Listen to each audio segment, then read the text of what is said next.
যদি খালি মাথার মধ্যে নেন যে ফেরাউনের সময় যে পিরামিডগুলো কিভাবে তৈরি হলো, আপনার মাথা ঘুরে যাবে। এখনো আমরা এটা মিস্টেরিয়াস, মানুষ বের করতে পারছে না কিভাবে তৈরি হলো। আমরা তো বলি এখন গণিতের যুগ, খুব এগিয়ে যাওয়ার যুগ। এত সহজ ছিল না এই পিরামিডের গাণিতিক ক্যালকুলেশন মেলানো। গত লেকচারে বলেছিলাম যে বিশ্বের সবচেয়ে বড় বড় সেক্টরগুলো, যেমন অ্যালগোরিদম, যেটা ছাড়া আপনি এই বিশ্বের কোনো ডিজিটাল বিষয় করতে পারতেন না, এটা আসছে মুসলিমদের হাত থেকে। এই যে জাহাজ শিল্পের কথা বলেন, এক্সপোর্ট ইম্পোর্ট পুরোটাই কলাপস করতো জাহাজ শিল্প না থাকলে। এটা এসেছে নূহ আলাইহিস সালামের হাত দিয়ে। বিশ্বের ইতিহাসে এর আগে কোনো নৌযান তৈরি করা হয় নাই, হয়েছে? হয় নাই। এই যে আমরা বলি যে কেমিস্ট্রির কথা, জাবর ইবনে হাইয়ানের নাম শুনেছেন কিনা? কেমিস্ট্রির যে পর্যায় সারণীর মূল তত্ত্ব তিনি দিয়েছেন। ভূগোল, এই ভূগোলের জিওগ্রাফিক্যাল ম্যাপসগুলো মুসলিমরা দিয়েছে। মেডিকেল সায়েন্সের কথা বলেন, ইবনে সিনার বইগুলো পড়ে দেখেন, ওগুলো ছিল বেসিক বই। আপনি পাটিগণিতের কথা বলেন, বীজগণিতের কথা বলেন, সবগুলো তাদের। এই যে আমাদের অ্যাস্ট্রোনমি, জ্যোতির্বিদ্যা, এগুলো মুসলিমদের হাতে। বিশ্বের এমন কোনো সেক্টর নাই জ্ঞানের, ফিলোসফি। এই যে আপনি রাজি রাহিমাহুল্লাহ তার বইগুলো পড়ে দেখেন, ইমাম গাজ্জালির বইগুলো পড়ে দেখেন, ফিলোসফির মূল থটসগুলো তারা দিয়েছিলেন। এখন কি হয়েছে, এগুলোকে সরিয়ে দিয়ে আমরা পশ্চিমা দর্শনগুলো চর্চা করি যেহেতু, আর সবাইকে গিলানো হচ্ছে এগুলোই সভ্যতা, এর বাইরে কোনো সভ্যতাই ছিল না। যে সভ্যতায় এখনো ছেলে ছেলেতে বিয়ে করে, এরা মানুষকে সভ্য বানাতে চায়। দুর্ভাগ্য এখানে, ওরা এখনো ছেলে ছেলে বিয়ে করে এবং বলে যে এটা হচ্ছে বাক স্বাধীনতা, ব্যক্তি স্বাধীনতা, ব্যক্তি স্বাধীনতা। তো যে কওমে লূতকে এই সমকামিতার কারণে আল্লাহ পাক মাটিটা উপরে তুলে আবার ধসিয়ে দিলেন, ওখান থেকে আমাকে এখন মানবতা শিক্ষা শিখতে হচ্ছে।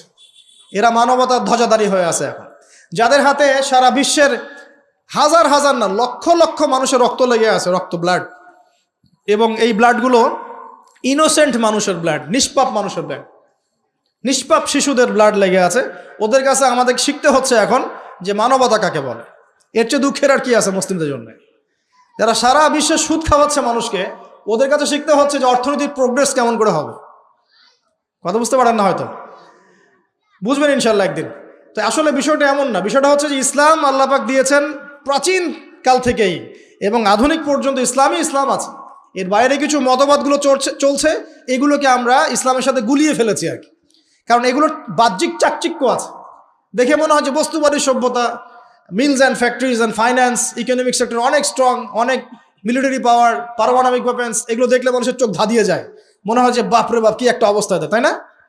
এটা বিগত জাস্ট 200 বছরের হিস্ট্রি। এর আগ পর্যন্ত আপনি যা দেখবেন সবই ইসলাম। লাস্ট 200 বছরে কি হয়েছে? লাস্ট 200 বছরে আমরা আমাদের খিলাফা হারিয়ে ফেলেছি। মুসলিম যুবকরা নামাজ ছেড়ে দিয়েছে, সুন্নত ছেড়ে দিয়েছে, কোরআন থেকে আমরা দূরে সরে আসছি। ইসলামের দায়িত্ব দিয়ে দিয়েছি শুধু আলেম ওলামার কাঁধে, তারাই ইসলাম পালন করবে, আমরা এর মধ্যে নাই। ঠিক আছে? আমাদের মা বোনরা পর্দা ছেড়ে দিয়েছে, হাজারার মতো স্ত্রী নাই ঘরে, ইসমাইলের মতো সন্তান হচ্ছে না, ইব্রাহিমের মতো পিতা নাই, সন্তান হচ্ছে না। বস্তুবাদী, সারা জীবন দুনিয়া নিয়ে ব্যস্ত, বাড়ি গাড়ি, টাকা করে, স্ট্যাটাস, দ্যাটস অল। আমাদের এখন চিন্তা ভাবনা এরকম। যুবকরা দেখবেন এই যে ফিফা টিফা নিয়ে পড়ে আছে, নেইমার মেসি নিয়ে পড়ে আছে। ওদের চিন্তাই নাই যে আল্লাহ পাক যে তাকে পৃথিবীতে পাঠিয়েছেন দিনটা প্রচার প্রসার প্রতিষ্ঠা করার জন্য, ফিকিরই নাই। কেন হবে না আমাদের অবস্থা এখন এমন, সেটা বলে না। কত পার্সেন্ট মানুষ দেখাবেন নামাজ পড়ে 5 ওয়াক্ত? কত পার্সেন্ট মুসলিম দেখাবেন যে কোরআনটা বিশুদ্ধ করে তেলাওয়াত করতে পারে? যে জাতি কোরআন তেলাওয়াত করতে পারে না, ওই জাতি বিজয় পাবে নাকি? একটা বই লিখে আছে, একটা কমন মানে একটা ফেস, অনেক বই দেখেছি, একটা বই দেখলাম সেদিন যে অমুসলিমদের ব্যাপারে বলা হচ্ছে তারা হচ্ছে একটা ওর্স্ট জিনিস, মানে যেটা একটা খারাপ জিনিস, এর সফল প্রচারক। আর মুসলিমদের ব্যাপারে বলা হচ্ছে মুসলিমরা একটা সুপিরিয়র একটা জিনিস তাদের কাছে আছে, মানে ইসলাম, এর ওর্স্ট প্রচারক, মানে খারাপ প্রচারক। মানে বোঝাচ্ছে যে ইসলাম আমাদের কাছে আছে না, সবচেয়ে পিওর একটা জিনিস, এই পিওর জিনিসটার সবচেয়ে খারাপ প্রচারক আমরা। আর ওদের কাছে আছে নোংরা জিনিস, ওই নোংরা জিনিসগুলো সেরা প্রচারক ওরা। উল্টা, আমি বুঝতে পারছি না মনে হয়। যত মতাদর্শ প্রচার করছে বস্তা পচা দর্শন, সব বস্তা পচা দর্শন, কিন্তু ওগুলোর খুব সফল প্রচারক তারা। আর আমাদের কাছে কোরআন সুন্নাহ আছে না, অভ্রান্ত সত্যের উৎস, আমরা এগুলোর প্রতিষ্ঠায় কিন্তু ততটা অগ্রগতি সাধন করতে পারি নাই। বাস্তব কথা, যা হচ্ছে এটা প্রয়োজনের তুলনায় নিতান্তই কম। যেদিন প্রয়োজন পূরণ হবে সেদিন ইনশাআল্লাহ অটোমেটিকলি আল্লাহ পাকের জমিনে দিন প্রতিষ্ঠা হয়ে যাবে ইনশাআল্লাহ। আর দিন প্রচার আর প্রতিষ্ঠা এক জিনিস নয়। প্রচার মানে হচ্ছে আপনি নামাজ পড়ছেন, প্রচার হচ্ছে সুন্দর, মাশাআল্লাহ, কিন্তু আপনি সব দিক থেকে শক্তিশালী নন, তাই বিশ্বের অন্য সভ্যতা আপনার উপর চাপ খাটিয়ে নামাজের স্বাধীনতাও হরণ করতে পারে। এর নাম হচ্ছে ক্ষমতা। এই ক্ষমতা ওদের হাতে আছে, আমাদের হাতে নাই। তো প্রতিষ্ঠা অন্য জিনিস। প্রতিষ্ঠা না হওয়া পর্যন্ত শান্তি নাই, প্রতিষ্ঠা না হওয়া পর্যন্ত ঘুমানোর সুযোগ নাই মুসলিমদের। প্রচার চলবে, প্রচার প্রতিষ্ঠা এক জিনিস নয়। প্রতিষ্ঠা না হওয়া পর্যন্ত হাল ছাড়া যাবে না ইনশাআল্লাহ তাআলা। যখন প্রতিষ্ঠা হবে তখন আপনি সুকুনের সাথে ঘুমাতে পারবেন।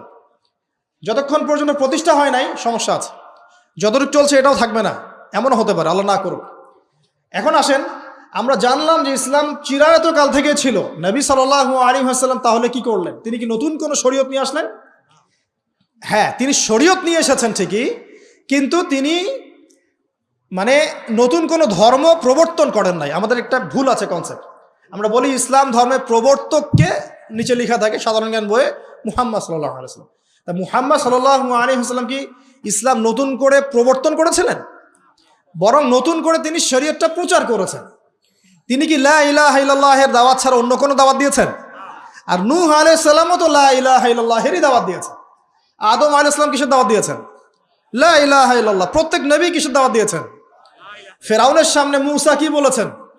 আল্লাহ ছাড়া কোনো ইলাহ নাই, তুমি তার ইবাদত করো, তাই না? তাহলে প্রত্যেক নবী লা ইলাহা ইল্লাল্লাহের দাওয়াত দিয়েছেন। নবী সাল্লাল্লাহু আলাইহি ওয়াসাল্লামের সময় এটাকে রিফর্ম করা হয়েছে, মানে শরীয়তটাকে নতুন নবায়ন করা হয়েছে। তো নবী সাল্লাল্লাহু আলাইহি ওয়াসাল্লামের শরীয়ত আসার পর আগের শরীয়তগুলো চলবে কিনা? চলবে? যদি কেউ মনে করে নবী সাল্লাল্লাহু আলাইহি ওয়াসাল্লামের শরীয়ত আসার পরেও আগেরগুলোও চলবে, তাহলে কুফুরির মতো থাকবে, থাকবে না? এখন এখান থেকে আমি আপনাকে বাকি অর্ধেকের দিকে নিয়ে আসি, একটু খেয়াল করেন। নবী সাল্লাল্লাহু আলাইহি ওয়াসাল্লামের এই ইসলাম প্রচার প্রসার আর প্রতিষ্ঠা করতে 23 বছর লেগেছে। কত বছর? উনি যখন নবী হয়েছেন তখন আরবের সমাজটার মধ্যে শিরক দিয়ে ভর্তি ছিল। শিরিক আর শিরক, যে কোনো এমন কোনো শিরক নাই যেটা আরবে ছিল না আর কি। ঠিক আছে, স্ট্যাচু ওয়ার্শিপ হতে পারে, কবর পূজা হতে পারে, মৃত মানুষের পূজা হতে পারে, নাস্তিকতার চর্চা হতে পারে, সমস্ত শিরকের প্রকারভেদ আরবে ছিল। ওই সময়ে সুদের প্রচলন ছিল, ইকোনমিক সেকশনে মানুষ সুদ খাইত। ওই সময় মদ ছিল, মদ মানুষ অ্যাভেলেবল মদ পান করত। নারীর অবমাননা ছিল, মেয়েদেরকে খুব একটা মূল্যায়ন করা হতো না। আর গোত্রীয় হানাহানি ছিল, মানে গোত্রে গোত্রে হানাহানি। একটু অবজার্ভ করেন, এই 5টা সমস্যা কি এখন নাই? এখনকার বিশ্বে নাই। বরং শিরকের এখন গ্লোবালাইজেশন হয়েছে, হয় নাই? ইকোনমিক সেকশনে সুদের গ্লোবালাইজেশন হয়েছে না? এখন একটা জায়গায় সুদ সীমাবদ্ধ নাই, সারা বিশ্বের মানুষ খাচ্ছে, খাচ্ছে না? মাদক কি একটা জায়গায় সীমাবদ্ধ আছে? না সারা বিশ্বের মানুষ খায়, ছড়িয়ে দেওয়া হয়েছে। ছড়িয়ে সীমান্ত অঞ্চলগুলোতে গিয়ে দেখবেন দেধার সে মাদকের প্রবেশ হচ্ছে, হচ্ছে না? খাচ্ছে কারা? এই যে নেইমার আর মেসির ফলোয়ার যারা, খাচ্ছে না? খাচ্ছে। এরা কি মুসলিম না মুসলিম? এদের বাবা মুসলিম না মুসলিম? তাহলে গরুর গোশত খেলেই যদি মুসলিম হয়, আর নাম আব্দুল্লাহ আব্দুর রহমান হলেই যদি মুসলিম হওয়া যায়, তাহলে আবু জেহেলও মুসলিম ছিল। কথা বোঝেন নাই? আবু জেহেলের নাম কি? আবুল হাকাম, জ্ঞানের পিতা। আপনাদের কি ধারণা যে আবু জেহেল আল্লাহ বিশ্বাস করতো না? আবুল লাহাব আল্লাহ বিশ্বাস করতো না? এটা ভুল ধারণা। আবু জেহেল, আবু লাহাব, উতবা, শাইবা সবাই আল্লাহকে বিশ্বাস করতো। তারা বিশ্বাস করতো আল্লাহ বলে একজন আছেন, আল্লাহই জীবন দেন, আল্লাহই মারেন, এই বিশ্বাস ওদের ছিল। তারা কি মানতো না? আল্লাহ পাকের বিধান মেনে চলতে হবে, এটা মানতো না। বিধান মানার ক্ষেত্রে মন গড়া বিধান মানতো, এর নাম ছিল অমুসলিম, কুফার। ওরা কিসের বিরোধিতা করেছিল? ওরা মুহাম্মদ সাল্লাল্লাহু আলাইহি ওয়াসাল্লামকে বলছে যে তুমি কি সুন্দরী নারী চাও? দিব, আমাদের সব সুন্দরী নারী তোমাকে বিয়ে দিয়ে দেবো। তুমি কি টাকা পয়সা চাও? আমাদের সবার টাকা একত্রিত করে তোমাকে দিয়ে দেবো। তুমি কি ক্ষমতা চাও? ক্ষমতা, কাবা ঘরের চাবি তোমাকে দিয়ে দেবো। এগুলো অফার কি লোভনীয় না? আর নবী সাল্লাল্লাহু আলাইহি ওয়াসাল্লাম বলছেন যে আমি আপনাদেরকে আরেকটা প্রস্তাব দেই, এটা যদি মেনে চলেন তাহলে আপনারা আরব আজম উভয়ের রাজত্ব পাবেন, নেতৃত্ব পাবেন। তারা বলছে কি সেটা বলো? তখন তিনি বলছেন কুলু লা ইলাহা ইল্লাল্লাহ তুফলিহুন। আপনারা খালি বলেন যে লা ইলাহা ইল্লাল্লাহ, আল্লাহ ছাড়া কোনো ইলাহ নাই, মানে আল্লাহ ছাড়া কোনো বিধানই নাই, আল্লাহ ছাড়া কোনো উপাস্য নাই, মানে জীবনের প্রতিটা ক্ষেত্রে আল্লাহ ইলাহ, তাহলে সফল হয়ে যাবেন। তারা এখানে মানতে চাইলো না কেন? কেন মানলো না? আল্লাহ বিশ্বাস করার পরেও কেন মানলো না? আমি দলিল দিয়ে কথা বলছি, শোনেন। আবু জেহেল যখন বদরের যুদ্ধ করতে যাচ্ছে, বদরের যুদ্ধ করতে কার বিরুদ্ধে গিয়েছে? মুহাম্মদ সাল্লাল্লাহু আলাইহি ওয়াসাল্লামের বিরুদ্ধে না। বদরের যুদ্ধ করার আগে আবু জেহেল গিয়েছে কাবা ঘরে। কোথায়? কাবা ঘরে। কাবা ঘরে গিয়ে বলেছিল, দোয়া করেছিল, আল্লাহুম্মা, হে আল্লাহ, ইন কুনতা তা'লাম, আপনি যদি জানেন, আন্না মুহাম্মাদান আলাল হক, মুহাম্মদ সত্যের উপরে আছে, ফানসুরহু, তাহলে তাকেই সাহায্য করেন। ওয়া ইন কুনতা তা'লাম, আর আপনি যদি জানেন যে নাহনু আলাল হক, নাহনুল কুরাইশ আলাল হক, আমরা কুরাইশ হকের উপর আছি, ফানসুরনা, আমাদেরকে সাহায্য করেন। তাহলে আবু জাহল আল্লাহ বিশ্বাস করে না? আবু সুফিয়ান আল্লাহ বিশ্বাস করতো না? তখন করতো। তাহলে এই যে আমাদের একটা কনসেপ্ট, ভুল কনসেপ্ট, তারা আল্লাহকে বিশ্বাস করতো, করার পরেও এই যে 5টা বড় বড় জাহেলিয়াত, এই জাহেলিয়াতে ছিল, যে জাহেলিয়াতে এখন পুরো বিশ্বের মানুষই আছে। এখনো মুসলিম উম্মার মধ্যে বহু মানুষ আছে আল্লাহ ঠিকই বিশ্বাস করে, আল্লাহ বলে একজন আছে ঠিকই বিশ্বাস করে, কিন্তু সুদ ছাড়তে পারে না, ঘুষ খাওয়া বন্ধ করতে পারে না, দুর্নীতি ছাড়তে পারে না। বহু মানুষ আছে দেখবেন যে বলে যে আমরা তো মুসলিম, তোমরা কি একাই মুসলিম? আমরাও তো মুসলিম। কিন্তু যখন বলবেন যে আল্লাহ পাকের দিনটা প্রসার হোক, প্রতিষ্ঠা লাভ করুক, দেখবেন গায়ে চুলকানি শুরু হয়ে গেছে। তাহলে এরা কোন কোন শ্রেণীর মুসলিম? ওই যে আব্দুল্লাহ বিন উবাই শ্রেণীর মুসলিম। কোন শ্রেণী? আব্দুল বিন উবাই আবার কে? এই বেটা আবার কে? এই ব্যক্তি ছিল মদিনার, তার নেতা হওয়ার কথা ছিল, কিন্তু মুহাম্মদ সাল্লাল্লাহু আলাইহি ওয়াসাল্লাম যখন গিয়েছেন সেখানে, আনসার সাহাবীরা মুহাম্মদ সাল্লাল্লাহু আলাইহি ওয়াসাল্লামের হাতে বায়াত নিয়েছে। এখন তার নেতৃত্ব চলে গেছে। এখন সেই সাথে জোট করে মুহাম্মদ সাল্লাল্লাহু আলাইহি ওয়াসাল্লামের বিরুদ্ধে যুদ্ধ করেছিল এবং উহুদের মাঠে পালিয়ে গিয়েছিল। প্রথমে 1000 জন ছিল, 700 জন টিকে থেকেছে, 300 জনকে সাথে নিয়ে এই আব্দুল্লাহ বিন উবাই পালিয়ে গিয়েছিল। বলেছিল আমি যদি জানতাম যে উহুদের যুদ্ধ বলে কোনো যুদ্ধ আছে, ইসলামই কবুল করতাম না। বুঝতে পারছেন? এখানে একটা কথা চলে আসবে, তাহলে এখন আমরা যারা ইহুদিদেরকে বন্ধু বানিয়েছে, আমরা তাহলে কি পাক্কা মুসলিম নাকি? আব্দুল্লাহ বিন উবাই যদি ইহুদিদের সাথে বন্ধুত্ব করে নবীর বিরুদ্ধে দাঁড়াতে পারে, আর দাঁড়ানোর পর যদি মুনাফিক তোকমা লাগতে পারে, এবং আল্লাহ পাক তাকে বলেছেন ও কবরেও দাঁড়াবে না, জানাজার নামাজেও তুমি দাঁড়াবে না, বলেন নাই? সূরা তওবা আছে না? খবরদার, ওদের নামাজে জানাজাও পড়বা না, ওর কবরে দাঁড়াবাও না তোমরা। আমাকে একটা দলিল দিবেন, ওই খারেজি তোকমা দেওয়ার আগে একটা দলিল দিবেন। দলিলটা হচ্ছে, আমাকে একটা দলিল দেখাবেন যে নবী সাল্লাল্লাহু আলাইহি ওয়াসাল্লাম 23 বছর তার নবুয়তি জীবন, আবু বকর সিদ্দিক তারপরে খেলাফত চালিয়েছেন প্রায় 2 বছর, উমর ইবনুল খাত্তাবের প্রায় 10 বছর। এই যে খোলাফায়ে রাশেদার স্বর্ণযুগ বলি না আমরা, নবীর যুগ এবং সাহাবীদের যুগ, খোলাফায়ে রাশেদার যুগ, এই পুরো যুগে মুসলিমরা দাপটের সাথে বিশ্ব শাসন করে বেড়ায় নাই। একজন মুসলিম শাসক ইহুদি এবং খ্রিস্টানদের সাথে বন্ধুত্ব করে ওদের সাহায্যে চলেছে, একটা দলিল দেখাবেন খালি। মুসলিমরা যতগুলো যুদ্ধ করেছিল রাসূলের যুগে, কোনো একটা ব্যাটলে কি নবী সাল্লাল্লাহু আলাইহি ওয়াসাল্লাম ইহুদির কাছে গিয়ে বলে সাহায্য করো, আমাকে সাহায্য করো, আমাকে অস্ত্র দাও, আমাকে অস্ত্র দাও, আমাকে ফাইন্যান্স দাও? একটা দলিল দেখাবেন। কে করেছে মিত্রতা? ওই আব্দুল্লাহ বিন উবাই। আপনি সার্চ করেন না সারা ওয়ার্ল্ডে কে কার বন্ধু, জিও পলিটিক্স পড়েন, তাহলে তো বুঝতে পারবেন। পড়াশোনা করবেন না, খালি তকমা লাগাবেন, তাহলে তো হবে না। আগে তো পড়াশোনা করতে হবে। জিও পলিটিক্সের জিও জানেন না, ইকোনমিক্সের ইও বোঝেন না, পেট্রো ডলারের পিও বোঝেন না, তকমা লাগানোর বেলা লাগায় বেড়াচ্ছে। সুবহানাল্লাহ। শুনে রাখেন, এখন ইয়াং জেনারেশন অনেক সচেতন, এখন শিক্ষিত মহল অনেক সচেতন, এখন আলেম ওলামারও অনেক সচেতন। মাশাআল্লাহ। ইনশাআল্লাহ পশ্চিমের দালালি বাংলার মাটিতে চলবে না ইনশাআল্লাহ। দেখে নিয়েন, একটা সময় আসবে ইনশাআল্লাহ, আমাদের এমন প্রজন্ম তৈরি হবে যারা সমস্ত এই মুনাফিকের মুখোশটা খুলে রেখে দেবে ইনশাআল্লাহ।